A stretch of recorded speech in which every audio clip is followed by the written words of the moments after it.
रात का तीसरा पहर, जब पूरा शहर गहरी नींद में होता है। एक लंबी थका देने वाली शिफ्ट के बाद आंखों में बस एक ही चीज होती है, घर। और घर का बिस्तर, बस एक ऐसी नींद जिसे सुबह का अलार्म भी तोड़ने की हिम्मत ना कर पाए। बस एक कैब मिल जाए, यही एक ख्याल मन में आता है। लेकिन जरा सोचिए, क्या हो अगर वो एक राइड घर की तरफ ना जा रही हो? क्या हो अगर वो सफर एक ऐसी दुनिया में ले जाए जहां सच और सपने का फर्क ही मिट जाता है? चलिए इस सफर की शुरुआत करते हैं। कहानी है निशा की, 26 साल की एक कंटेंट मॉडरेटर। देर रात की शिफ्ट से उसकी आंखें भारी हैं। वो बस थक चुकी है, उसे घर जाना है। पर शायद उस रात घर का रास्ता इतना सीधा नहीं था। जैसे ही वो ऐप खोलती है, एक नाम चमकता है, ड्राइवर महेश पाटिल। निशा की भौएं थोड़ी सिकुड़ जाती हैं। अरे, फिर से यही नाम, लगातार तीसरी रात वही ड्राइवर। ये महज एक इत्तेफाक था या कुछ और फिर महेश का सवाल उसे एक पल के लिए चौंका देता है। निशा सोच में पड़ जाती है। उसे तो याद नहीं कि उसने कभी अपना पूरा पता बताया हो। खैर, शायद आप में सब कुछ होता होगा, वो खुद को यही तसल्ली लेती है। और यहीं से ये सफर एक अनजाने मोड़ पर मुड़ जाता है। घर की ओर जाने वाला वो रोज का रास्ता धीरे धीरे एक अनजान अंधेरे में खोने लगता है। और यहीं से निशा के दिल में डर धीरे धीरे घर करने लगता है। पहले तो वो गलत मोड़, फिर रेडियो पर अचानक से वो पुरानी अजीब सी आवाज, और फिर वही साइन बोर्ड दोबारा। एक के बाद एक ये सब क्या हो रहा था? और जैसे इतना काफी न हो, उसका फोन वो भी डेड हो गया। अब वो पूरी तरह अकेली थी। निशा की घबराहट देखकर महेश का जवाब एकदम नॉर्मल लगता है, लेकिन उसकी आवाज में एक ऐसी थकान, एक ऐसी गहराई थी जो किसी जिंदा इंसान की नहीं लगती। और फिर होता है वो जो हकीकत पर सवाल खड़े कर देता है। पहली बार जब निशा उस रेस्टोरेंट का बोर्ड देखती है तो उस पे लिखा होता है 24/7। लेकिन कुछ ही देर बाद जब वही बोर्ड दोबारा सामने आता है तो 7 की जगह एक जला हुआ काला निशान था, जैसे 24/X। और ठीक जब निशा इस पहेली में बुरी तरह उलझी हुई थी, उसके फोन की घंटी बज उठती है।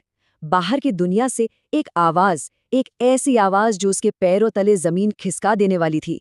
फोन पर उसकी दोस्त सना थी और उसकी आवाज घबराई हुई थी। निशा, तू कहाँ है? गार्ड कह रहा है तू गेट से निकली ही नहीं।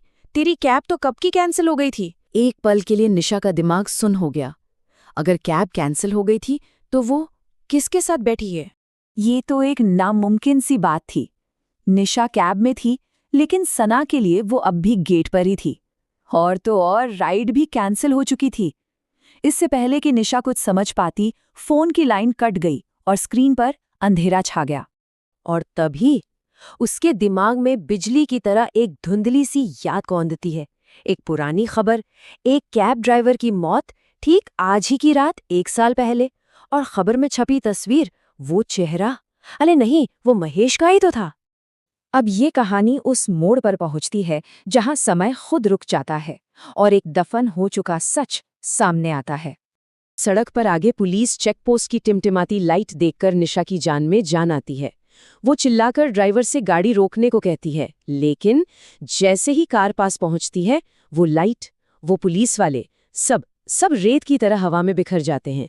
और फिर उसकी नज़र डैशबोर्ड की घड़ी पर पड़ती है। समय था सुबह के 3:33। पर सेकंड वाली सुई, वो बस एक ही जगह पर चमक रही थी, आगे बढ़ ही नहीं रही थी। जैसे समय उसी एक पल में कैद हो गया हो।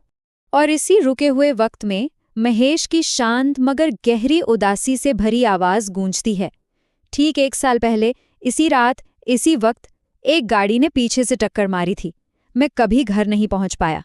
तो ये था महेश का सच। उसकी आत्मा अपनी आखिरी यात्रा के चक्र में फंस गई थी। और कभी-कभी जब दुनिया की दरारें खुलती हैं, तो निशा जैसा कोई जिंदा इंसान अनजाने में उसकी उस आखिरी राइड का हिस्सा बन जाता है। अब कहानी अपने आखिरी पड़ाव पर है, जहां इस बुरे सपने का अंत तो होता है, पर एक ऐसी हकीकत सामने आती है जो शायद सपने से भी ज्यादा डरावनी है।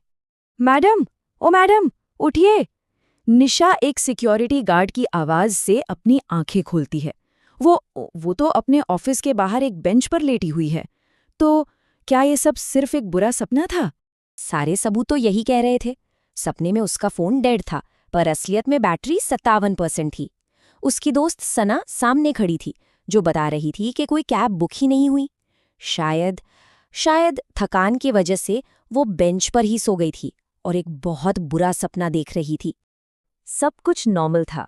निशा ने एक राहत की सांस ली, लेकिन उस राइड का, जो कभी हुई ही नहीं, एक डिजिटल सबूत पीछे छूट गया था। घर आकर जब उसने अपनी फोन गैलरी खोली तो उसकी सांसें अटक गईं। वहां एक नई तस्वीर थी। टाइम स्टैम्प सुबह के 3:33। तस्वीर कार की पिछली सीट से ली गई थी। सामने की दोनों सीटें खाली थीं। लेकिन रियर व्यू मिरर में महेश का चेहरा था, जो सीधे कैमरे में देख रहा था, और उसके होठों पर वही थकी हुई मुस्कान थी। कहते हैं कि जिंदगी कभी नहीं रुकती, पर शायद कुछ लोग किसी एक सड़क पर किसी एक रात में हमेशा के लिए फंस कर रह जाते हैं। तो अगली बार जब रात की आखिरी राइड बुक हो, तो ये सवाल जरूर उठेगा कि उस सफर का कंट्रोल असल में किसके हाथ में है।